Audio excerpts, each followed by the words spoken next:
just a random man in the cave. So that ending, crazy. But you would be such a great mother. I did so much arts and crafts. Hello everybody, welcome back to Starless Reads. My name is Leah and I'm so happy you chose to join me today for another reading vlog. I'm starting a reading vlog today.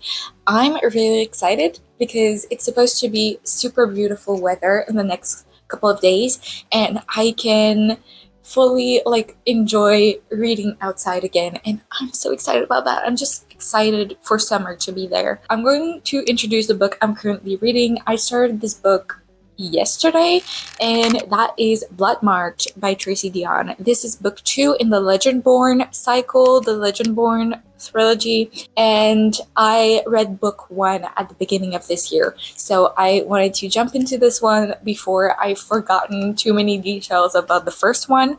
And so far I'm about a third of the way through. Let me check actually. Yes, I'm on page 220 of Bloodmarked, and this book is so readable. Every chapter ends with a cliffhanger. The writing is very digestible. It's for a YA audience, so as a book, it's just very readable and it's great. It's like candy. I just always want to keep reading, especially because our characters right now are being put in the most horrible, most frustrating situations ever, and I'm like, the fact that these characters are 16, 17 is crazy. I constantly forget their age just because of how much bullshit they have to deal with at their young age. I keep forgetting that they're literal kids dealing with this bullshit. No.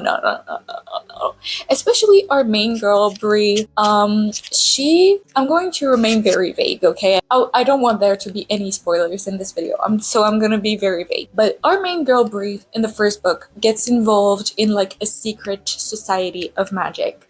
A world of magic she didn't know existed. And she discovers throughout the story that she might be a little bit more entangled in that world than she originally thought. And that entanglement is very much against her will.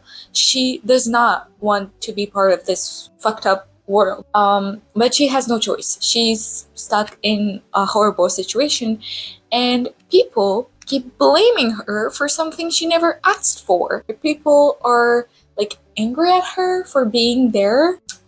Because first of all, racism. Bree is a black girl and the secret society is very much white. I just feel like Tracy Deonn is doing such a great job at portraying how fucked up current day racism is in our society by showing us a reflection of that fucked up racism in this secret society magical world. It's very much the same frustration over and over again of okay, so what do you want Bree to do in this situation? Because she's here now due to past violence against black women, and what you're gonna do to help this situation is just more hate on black women. Yeah, Tracy Deonn is great at just making us feel how powerless Bree feels in that moment. So yeah, Bree is stuck in very many very, very frustrating situations in the beginning of this book, and so far I feel like she's dealing with those situations as best as she can. Yes, she does some stupid stuff and some dumb decisions, but also she's 16 and also basically has the weight of the world on her shoulders, and it feels like she can't trust anyone. I don't know, it's such a fucked up situation. So on one hand, this book is I want to keep reading, I want to know what happens. What the fuck? So much has happened already in only 220 pages. I'm where is this book going to go? I'm so scared, but also I'm so frustrated. Every time I turn the page, there's some more fucking bullshit. Moving on. I'm hoping to get through a bigger chunk of this today because I'm not working today, but I do have some things to do today. So I'm bringing my car to the garage. My car is making noises and it's scaring me. So I do have an appointment at 2 p.m. today, and before that appointment I do want to clean my car a little bit. It's not the cleanest at the moment. Let's just say my car is never my priority in life, and it shows. So I would like to do a little cleanup, at least of the inside of my car, before bringing it to the garage, just to be like a little bit more proper, a little bit less ashamed to having people see the car. To do that cleanup and everything, I'm gonna go to my parents' house because they have like a outside vacuum and shit. It's gonna be like way easier. So I'm going to go to my parents' house like pretty much right now and probably listen to an audiobook while I do that. I still don't know which audiobook I'm gonna pick. Probably either Singing Hell Cycle or When Brooklyn Was Queer, but I still don't know which one. Okay, time to let's wrap this up. Let's go.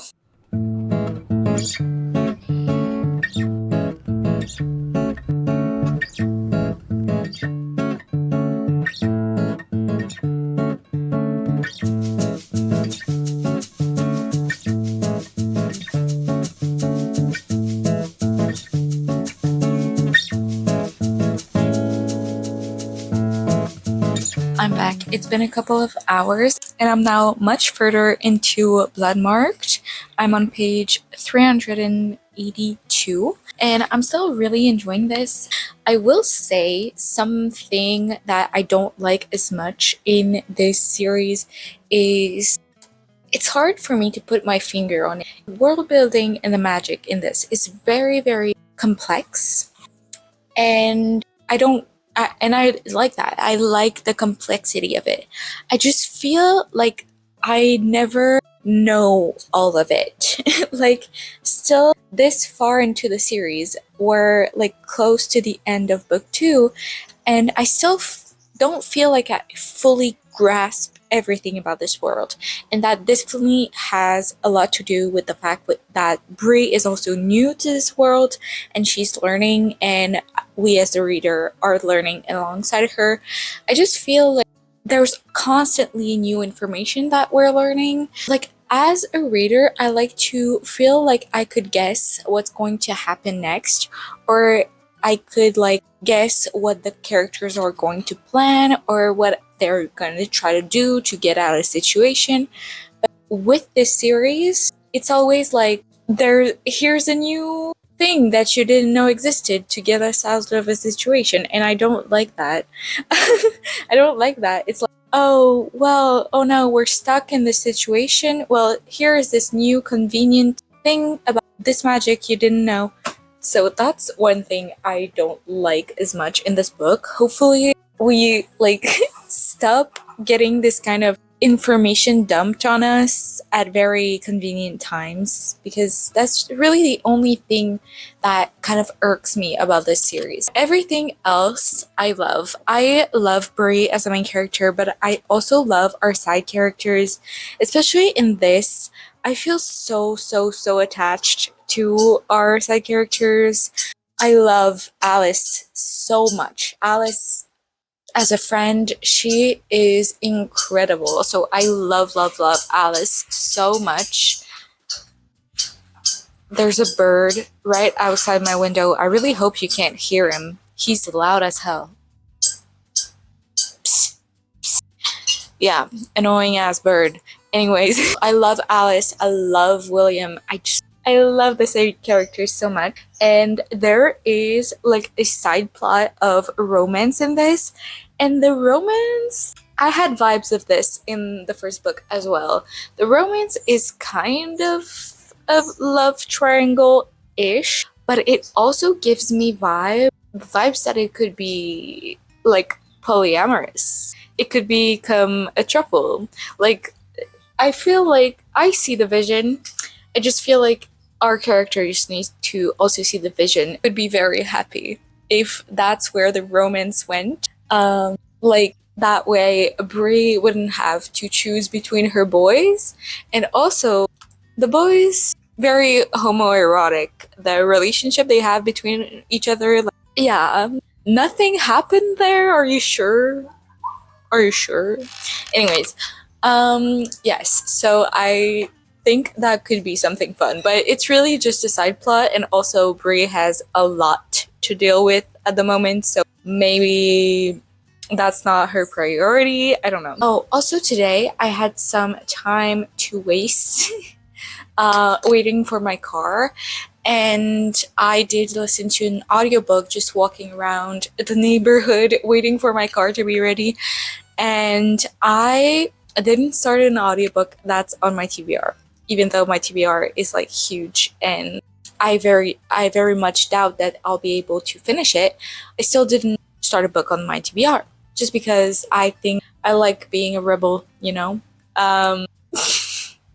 I actually do cussable. So I started Her Last Breath by Taylor Adam, and he is the author of the thrillers No Exit and The Last Word.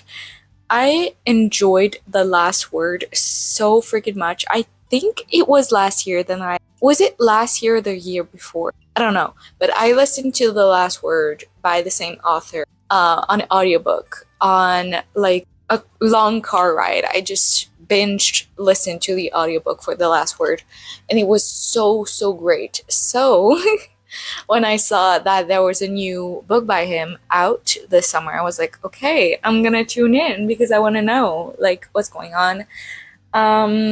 And yes, Her Last Breath, I've listened to maybe like 15% of it about, and it's about two best friends who go cave, like they go on a cave exploration thing, expedition, and then obviously things don't go well because if things did go well, there would not be a book about that. Yeah, so the prologue is a police officer coming onto the scene because one of the girls is stuck upside down in the cave and the other woman is dead on the scene. And so they're trying to do like a rescue mission for the girl that's stuck, and they really want her to survive this incident because they want her to tell them what the fuck happened with the other woman. And then we go back in time to when they actually went caving. A fun fact about me, I hate the thought of being stuck in a cave. There is no amount of money in the world that you could pay me for me to go on a cave exploration. Like, disgusting. They just got to the cave and they just like start exploring like the very entrance of it, right? But it's super dark, so they don't see. Then at one point, after they like been walking for a little while, they see a shadow in the back, and there's just a random man in the cave. Not only are you going to a cave, you're going to explore a cave. It's very dangerous. You could die, you could drown, you could fall, you could stay stuck, like so many things, just because it's a cave. And then on top of that, there's a random man, a strange creepy man in the cave. I would have turned back so fast. I would have left so quickly. So yeah, I'm only 15% of the way through, but that book is already like my worst nightmare. Anyways, I'm gonna keep listening to that for sure because I want to know what happens. This entire situation is like terrifying. Hello, it's the next evening and I actually didn't finish Bloodmarked yet. Last night I got to page 422. That leaves me with like about 180 pages left in this to read, and I'm going to try to read as much as I can of this tonight. So we'll see. I'm not gonna say I'm gonna finish it because that might not be possible, but today I ended up being so much busier than I thought. I did so much arts and crafts like crazy, because I did some sort of like scrapbook thing for my sister's birthday, which is in 2 days, and I'm not going to have like plenty of time in the next 2 days basically to do that. So I did that today, and that was really fun, but not gonna lie, I did get pretty tired towards the end of like just crafting, even though it's something that I really enjoy. I was like, this is not ending. Oh, yes. Also, I gotta say this. I got 50% of the way through Her Last Breath as I was crafting today. And I'm still enjoying the book. I feel like maybe it's just like a red herring, but I feel like it's not as twisty and turny as other thrillers I've read.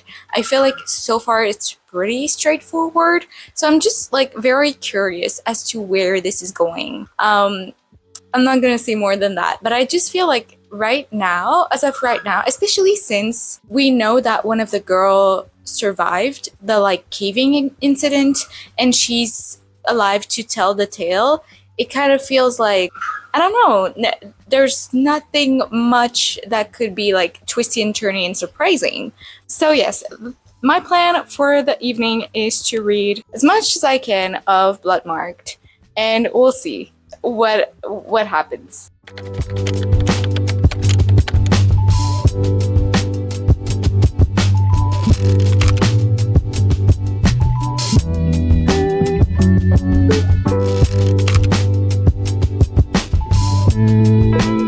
Hello, happy Saturday. I thought we could chat while I got ready because I have a lot to chat about. I haven't spoken to you guys in like a day and a half. I don't know. Last time we spoke, it was Thursday night, and I was talking about my plans of reading more of Bloodmarked that same night.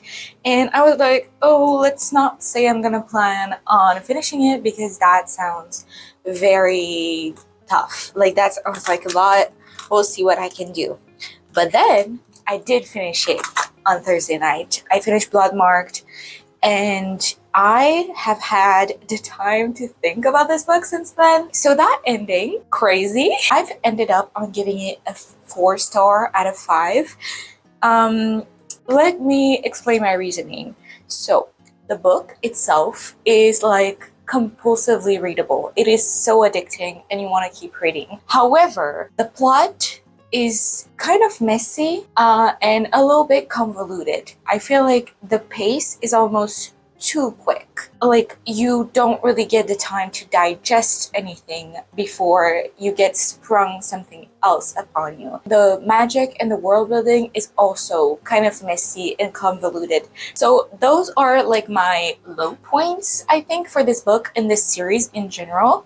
But where Tracy Deonn absolutely excels is with the crafting of her characters. Her characters are incredible, and I absolutely love the characters in these books.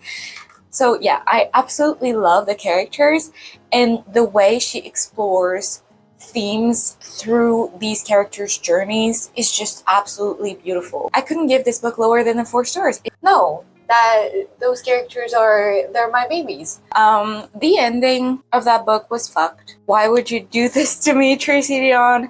And then after that, I went on Pagebound, my reading app, and I checked the next book. And I found out, I thought that the next book was the last book. I thought this was a trilogy. I thought it would all be wrapped up after Oathbound? Yes. But it's not the last book. How fun! So the series is not completed as of yet. I was so sure that it was a trilogy, but it's not. So hey, so I honestly don't know if I'm going to pick up Oathbound anytime soon. Until like the series is completed, I really don't see myself picking up the next book, if that makes sense. Even though I really love these characters, and like I can get past the messy plot. I don't know. I don't know if I want to pick up Oathbound when there's not an end in sight. And then yesterday and this morning, I've been listening to some more of Her Last Breath. And as I was starting to get ready for today, I was listening to the audiobook. and I just had to stop after a chapter because I wanted to talk about this book. So last time I spoke to you guys, I said, oh, the story is pretty straightforward for a thriller. Usually thrillers are more like twisty and turny. This one is not that twisty and turny. But now I'm 75% of the way through, and it is very twisty and turny, and I have so many like I have so many predictions, so many theories. Okay, so I've just been speaking aloud. I'll cut it all out from editing, but I've just been like speaking aloud about my theories, and I just said the dumbest shit ever. The world is never gonna see it because I'm gonna cut it out either way because spoilers, but I said some dumb ass theories that me speaking aloud was like, wait a second, that makes absolutely no sense. So I guess I'll update you once I'm done with the audiobook.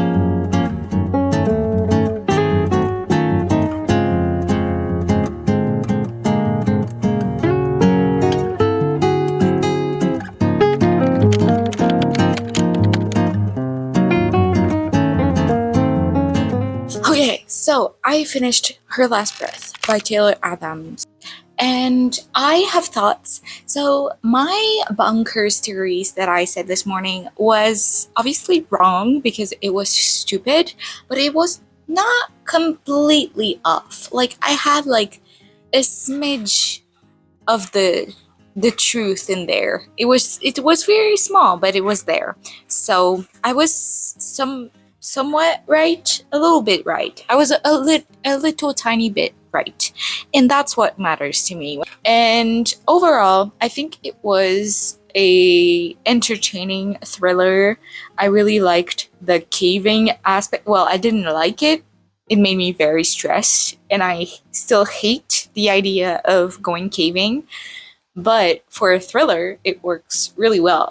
However, there was one aspect to this that I absolutely hate. Whenever it shows up in a narrative, I hate it. Like, I despise it.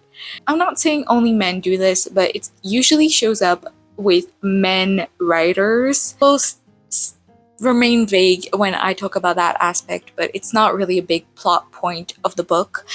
But it is when a female character who is very adamant that she does not want children. It's very much like a part of her identity. She just doesn't want kids. She's like very secure in that fact that she's just not made to be a mother, and that's okay by her. And yeah, she's just very comfortable with that. She is very happy with her life without children. And then this female character meets another character, usually a male character, but it can be a female character as well.